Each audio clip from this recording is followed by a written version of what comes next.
You are listening to American Nightmare Radio. The following reconstruction is based on fragmented footage recovered in 1991 near the Nevada restricted zone. Two videographers are believed to have entered the outer perimeter late in the evening hours, continuing until they reached a point beyond which they were unwilling or unable to proceed further. What we are about to hear begins at their chosen recording location, the last place they were comfortable stopping. The desert at that point is featureless in a way that feels deliberate. No structures, no movement, no distant light sources beyond what the camera catches in brief, uncertain sweeps of the horizon. It is not dark in the dramatic sense, but in the complete sense, like the landscape has been emptied of anything that might normally confirm you are not alone. The footage shows them setting up briefly, casual at first, familiar behavior for people who do not yet feel anything is wrong. The tone is still light, observational, the kind of confidence that comes from assuming distance equals safety. They begin recording the surrounding terrain, and for the first few minutes there is nothing unusual. No anomalies, no movement, no interference. Only silence that stretches further than it should. But the shift begins quietly. It does not arrive as sound or motion. It arrives as attention.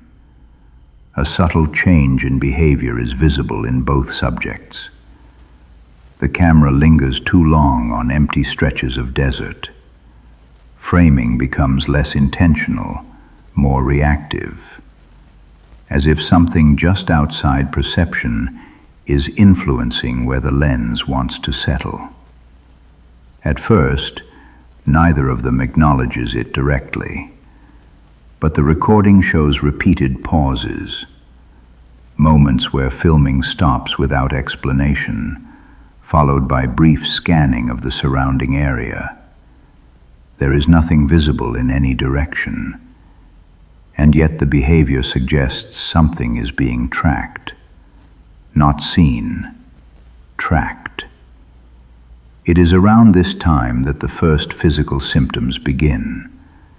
A headache, reported through visible discomfort and repeated head movement away from the camera's field of view. One subject presses a hand briefly to his face, as if trying to clear pressure behind the eyes. It is dismissed in the moment as fatigue or dehydration, but the timing is notable, because shortly after this, the second subject begins to exhibit the same symptoms, almost simultaneously. The footage does not show a cause. There is no heat shift, no audible trigger, no environmental change that would normally explain shared physiological response. And yet, both begin to react as though something in the environment has altered its relationship to them specifically. The camera briefly captures a pause in movement where both subjects stop speaking entirely, not out of conversation break, but out of hesitation, as if they are both listening to something that does not appear on audio playback. Then comes the first visible sign that something is escalating. A nosebleed. Subtle at first, quickly noticed, quickly wiped away, not commented on for long, but it changes the tone of the footage immediately. The casual behavior drops away. Movements become more efficient, more purposeful, less exploratory. Whatever comfort they had in being far enough out begins to collapse. They decide to leave. There is no debate captured, no extended discussion. The decision appears immediate once the physical symptoms become undeniable. the sense that remaining longer is no longer a choice they want to make. The camera remains on during the return to the vehicle. The desert does not change, but their perception of it does, because now the emptiness no longer feels neutral. It feels aware. As they reach the vehicle, the final moments of Act 1 show a noticeable shift in urgency. Entry into the truck is faster, movements less controlled. The earlier curiosity replaced by something closer to instinct. And then, as they attempt to depart from the area, the vehicle responds normally at first. Engine ignition, initial movement, a brief return to normalcy, until, without warning, the system begins to fail. Before we continue, this is American Nightmare Radio. If you're listening to these reconstructed transmissions for the first time, make sure you're following the channel for future recovered incidents and archival reconstructions. Most of what we recover never surfaces twice in the same form. And now, back to the report. The footage resumes inside the vehicle. What changes immediately is not location, but perception. The desert outside remains identical to how it appeared moments before departure. No movement, no visible threats, no environmental change that would normally explain what follows. But inside the vehicle, the tone has shifted completely. The earlier urgency has not faded. It has intensified.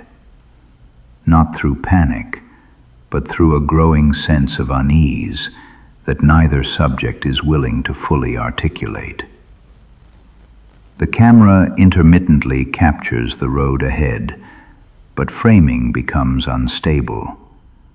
The lens repeatedly drifts toward the rear-view perspective without clear intent. There is no explanation for this repeated behavior, only the suggestion that attention is no longer being guided voluntarily. Shortly after departure, the first signs of return malfunction begin. Electrical instability reappears, stronger than before. Dashboard illumination flickers in irregular intervals. Instrument readings become unreliable, briefly stabilizing before dropping again without pattern or trigger. At this stage, both subjects begin to exhibit escalating physiological symptoms. Head pressure intensifies. Movement becomes less coordinated. The earlier assumption of fatigue is no longer maintained.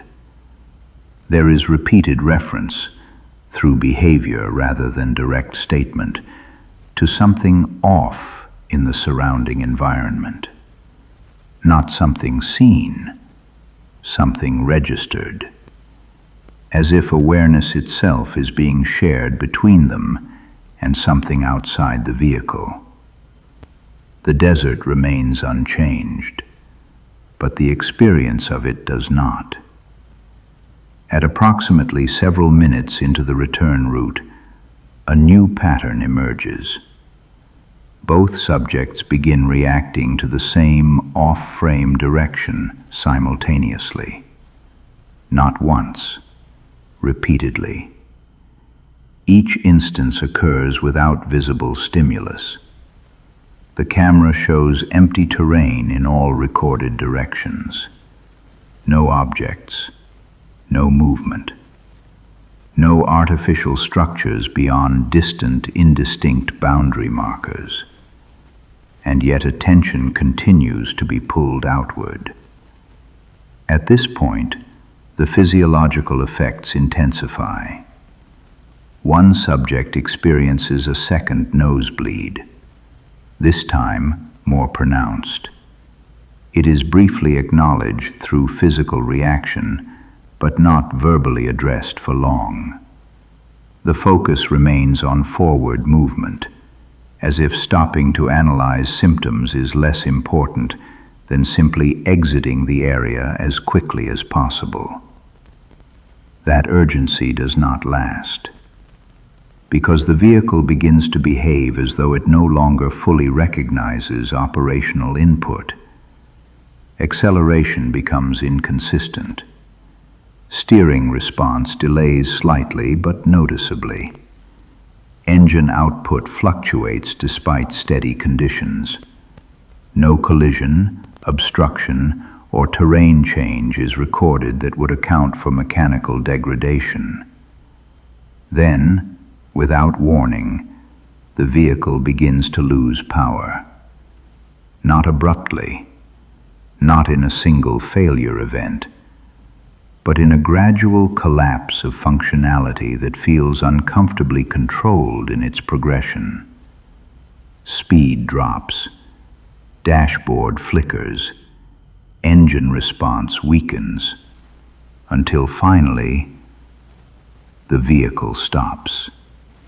In the middle of open desert, no incline, no damage, no external cause visible in the footage, just complete mechanical silence.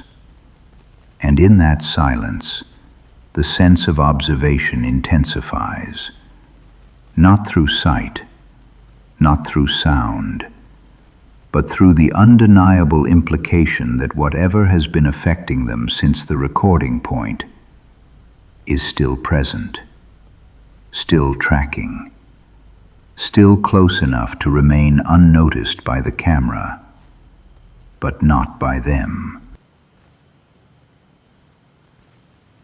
And now we return to the final segment of recovered footage from the 1991 recording near the Nevada restricted zone. What remains from this portion is significantly degraded. Audio drops in and out. Several frames are missing entirely. But what survives is enough to establish what happened after the vehicle came to a complete stop in the desert. There is no immediate reaction in the footage to the failure itself. No crash, no impact, no mechanical warning signs that would typically precede a breakdown of this kind. Just silence. And then stillness. At first, the assumption appears to be mechanical failure. The subjects attempt to restart the vehicle. This is partially visible through movement inside the cabin, though precise actions are obscured by intermittent camera instability. Initial restart attempts appear unsuccessful. What is notable is not the failure itself, but the delay between attempts. Extended pauses occur between actions, suggesting hesitation that is no longer purely rational. The environment outside the vehicle remains unchanged, yet both subjects exhibit increasing reluctance to remain inside the cabin for extended periods. At approximately this point in the recording, environmental perception appears to shift again. The desert outside the windshield is no longer treated as empty. It is treated as occupied. There is no confirmed visual evidence of movement. However, both subjects repeatedly direct attention toward the same off-frame region beyond the vehicle's rear and right-hand side. These reactions are synchronized, despite no shared verbal communication captured in the audio.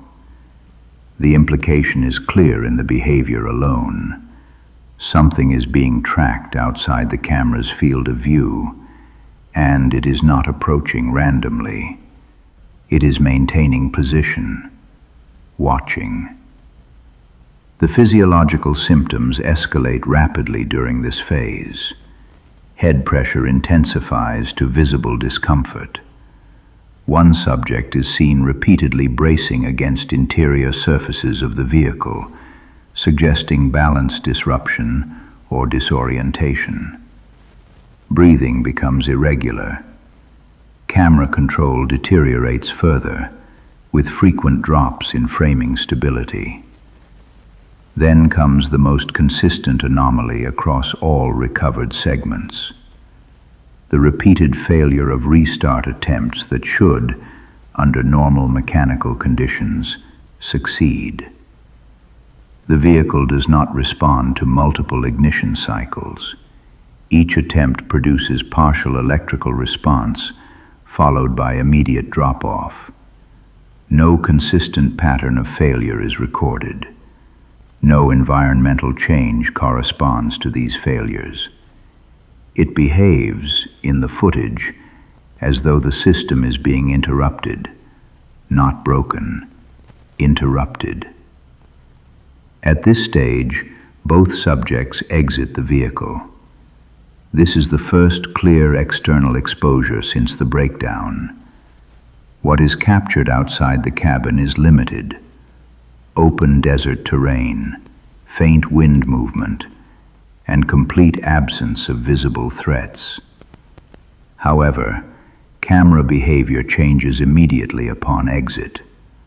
Framing becomes unstable in a directional sense, repeatedly shifting toward areas of empty space without operator intent. This suggests either severe disorientation or external influence on attention and movement. The subjects do not disperse. They remain close to the vehicle, as if distance itself is no longer considered safe. At the end of the recovered footage, one final attempt to restart the vehicle is recorded. It fails.